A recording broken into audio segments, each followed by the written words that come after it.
Yesenia Fernandez. Good morning. Good morning. It's a lot of tickets. We're going to go back 10 years ago. You had Oh my God. 5 parking tickets you never showed up for.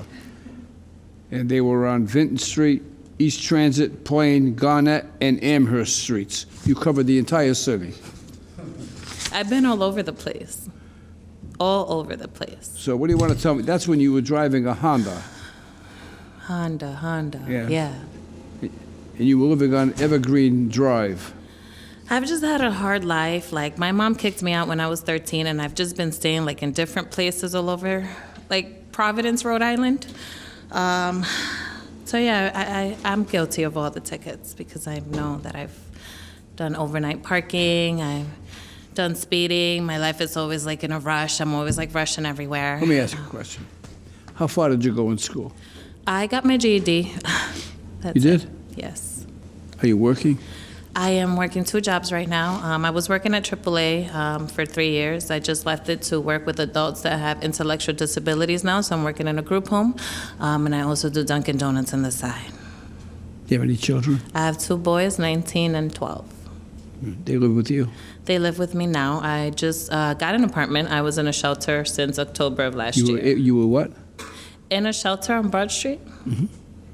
So I just got my apartment last week. You've been on your own since you were 13? Since I was 13 years old, yes. And I look at my son and I be like, oh my God, how did I do this, you know?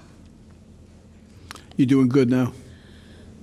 I'm trying to get my life together. I've always tried to work hard and do the right thing, but always something just knocks me over, you know? I was in a domestic violence relationship as well, which caused me to not be so steady now, you know? I still wasn't steady then, but I'm just like more unsteady now after that. So it's just been a hard life. And I want to pay the tickets, but it's just been hard. I always need money for something else. You present remarkably well, so you've got a good brain. And in spite of the problems you may have had in the past, you know, you've got a good attitude. I do. You know, and I'm glad to see you upbeat. I'm going to dismiss the parking tickets. They go back 10 years ago. I'm not going to hold you responsible. I appreciate that very much. Before you start appreciating anything, wait till I finish, because you got some other stuff here, okay? I'll appreciate whatever you do. No, I know I'm responsible for all of that. I know. Actually, you got a bunch of overnight parking tickets on Vinton Street. That was a time I was homeless as well.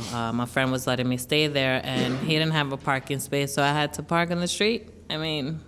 So let me see. You're a young kid, you're homeless, you're staying at a friend's place, there's nowhere to park, you can't park overnight, you park the car on the street.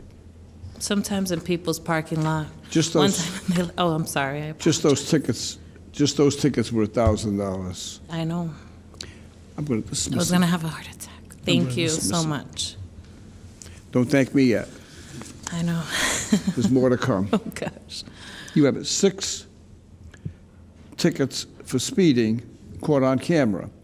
Now, that's the bad news. The good news is that of the 6 tickets, 3 of them are going to get dismissed because they were 1 mile over the limit. Okay. So instead of costing you $300, that's going to cost you $150 for those 3. In addition to that, let's see. Would you believe another overnight parking ticket? That was on Broad Street. I was in the shelter. I parked there they want me to park across the street in the church, but then my car was going to get towed from there, and I didn't have money to release my car from impound. And then in the back, there's no parking space for me, so I had to park in front of the street. Where were you? Inside of the shelter. Oh, you were at the shelter. Yes. This is the one on Broad Street. That was one night. They just gave me a ticket one night. I mean, I was parking there since like October. How do you feel about that, Inspector Quinn? She got away with it for so long, Judge. I did. I really did. I was like, great, no Due to the tickets. fact she was in the shelter, Judge, the city would move to dismiss the parking ticket. Yeah, of course. Of course. I have a whole bunch of nice people that send letters into the court who have an opportunity to view us either on social media or on television who are very moved by some of the stories that I hear here in court. And there's a gentleman by the name of Danny Eltman, who is actually a senior mortgage banker from Chicago, Illinois. And he sent me this wonderful letter, and he said that life has been pretty good for him, but he wants to help other people. So he actually sent me a check for $100 to help anyone that needed help, using my discretion as for whom I would use this for.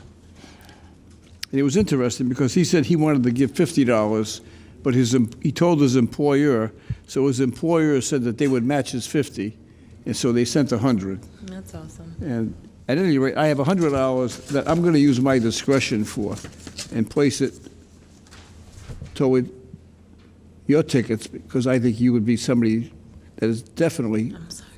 worthwhile for this, and I think it would be the intent for which this gentleman, Mr. Eltman, sent me this. So I'm going to apply the $100.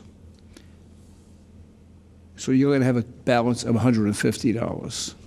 That's everything? That's right. Okay. That works for me. Thank you so much. If you can't, That's amazing. Thank you. May I ask you a question? yes, So when can I start paying? Because I don't have any cash now. I understand. I understand that. I do get paid next week, though, Listen, on Friday. listen. I don't live in a vacuum, you know. I look at the world through the eyes of the people that I'm talking to, you know. And right now, I'm looking at the world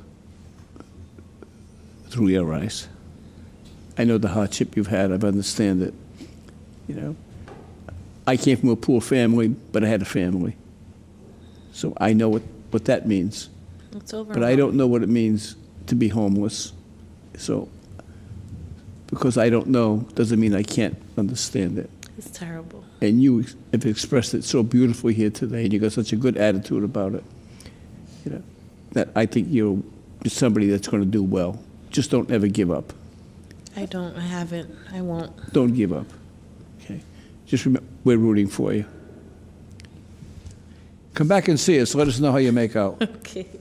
I will. Thank you so much. I appreciate it entirely for the rest of my life. Like, this was really bothering me, you know, all this money. I was like, oh my God, it was driving me crazy. All right. Good luck But to you. thank you. One of the privileges that my job affords me is the opportunity to meet and occasionally help people who have lived incredibly challenging lives. Miss Fernandez's mother kicked her out of the house when she was 13 years old. Imagine, 13. She has been homeless and the victim of domestic violence. Yet, despite all of those hardships, she came to court today with an infectious smile, a positive attitude, and a strong desire to get her life back on track. I am truly humbled by her grace and strength of character. Thank you, Yesenia, for reminding all of us that the strongest steel is forged in the hottest fires. Good luck, and God bless. John Alves. Good evening, everyone. Good evening, sir. Mr. Alves, you have a red light violation on Roger Williams Avenue and Elmwood Avenue. That was part because of the snow that was on the ground, and by the time I went for the brakes, I was under the lights, so You were going too fast, you couldn't stop. I tried to stop it, but it was too late. Yeah, The snow and the ground being slippery, I didn't have a chance to completely stop. Yeah, I'm telling you, but you know what you're saying to me. You're saying the road was icy and snow, and I wasn't able to stop, which means you were going too fast for the prevailing road conditions. I should have tried the brakes a little earlier than what I did. Yeah, you got to pump them a little bit. You know? First of all, you got to go slow, and then you pump the brakes a little bit at a time. Yeah. Let's take a look at it.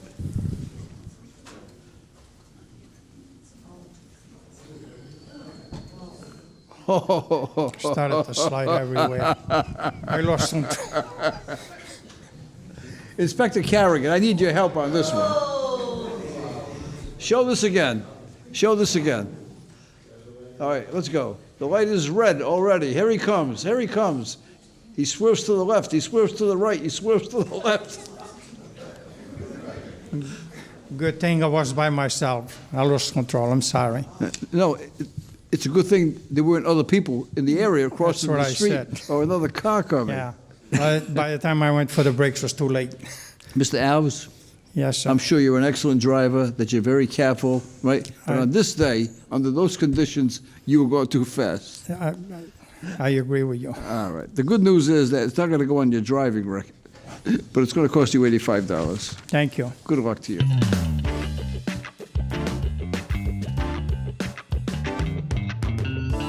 Soraya Sufant. Yes, Good good morning. morning, Your Honor. Good morning, Soraya. Soraya, you have an overnight parking ticket on Kipling Street. I forgot to, I was taking a nap and I forgot to move the car, Yeah, put in the driveway. yeah. Guilty, I'm guilty. You're guilty. Yes. All right. Soraya, you know, you're no stranger to parking tickets. How many parking tickets do you think you've had in the past? How many? Oh, for this year, that's my first. This year? Yeah, How about before that? maybe 2. How about 29? It doesn't make any 29. difference. These are parking tickets. All right. Yes. I'm going to waive the penalties. Thank you, Your It Honor. was a $40 penalty. I'm going to charge you $20, Thank you, Your Honor. which was the original ticket. Thank you. Don't fall asleep next time. Move that car. Yes, I will. Okay. Yes. All rise and hit subscribe so you don't miss the latest viral moments like this one. Share these videos and weigh in on the cases. You be the judge. Subscribe now.